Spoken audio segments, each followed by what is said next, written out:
ধাৰাবাহিক নিযুক্তি প্ৰদান কৰাৰ পৰিপ্ৰেক্ষিতত বৰ্তমান আমাৰ চৰকাৰৰ দিনত নিযুক্তিপ্ৰাপ্ত যুৱক যুৱতীৰ সংখ্যা 1,25,000 অতিক্ৰম কৰিলে।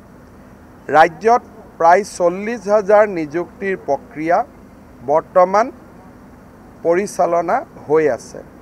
আৰক্ষী বিভাগ, এডিআৰই, শিক্ষা বিভাগ আৰু আন বহুতো বিভাগত চলি থকা আটাইবোৰ নিযুক্তিক আমি চেষ্টা কৰিম যাতে 10 মে'ৰ আগতে সম্পূৰ্ণ কৰিব পাৰি।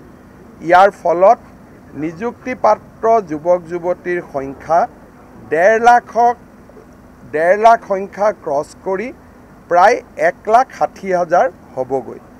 তাৰ পিছতো আমি চেষ্টা কৰিম যাতে আমাৰ কাৰ্যকালৰ পঞ্চমটো বৰ্ষত আৰু 10-15,000 নিযুক্তি আমি দিব পাৰোঁ। অৰ্থাৎ 1 লাখৰ প্ৰতিশ্ৰুতিৰ পৰিৱৰ্তে প্ৰায় 1,60,000-1,70,000 যুৱক যুৱতীয়ে চৰকাৰী নিযুক্তি লাভ কৰিব। স্বাধীনতাৰ পিছত কোনো চৰকাৰে কেতিয়াও ইমান যুৱক যুৱতীক নিযুক্তি পত্ৰ দিব পৰা নাছিল। অসমৰ ইতিহাসত এই 5টা বছৰ নিযুক্তিৰ ক্ষেত্ৰত এটা স্বৰ্ণীল যুগ হৈ থাকি যাব, তাক মই বিশ্বাস কৰোঁ। এই ধাৰাবাহিক নিযুক্তি প্ৰদান কৰাৰ পৰিপ্ৰেক্ষিতত বৰ্তমান আমাৰ চৰকাৰৰ দিনত নিযুক্তিপ্ৰাপ্ত যুৱক যুৱতীৰ সংখ্যা 1,25,000 অতিক্ৰম কৰিলে। ৰাজ্যত প্ৰায় 40,000 নিযুক্তিৰ প্ৰক্ৰিয়া বৰ্তমান পৰিচালনা হৈ আছে।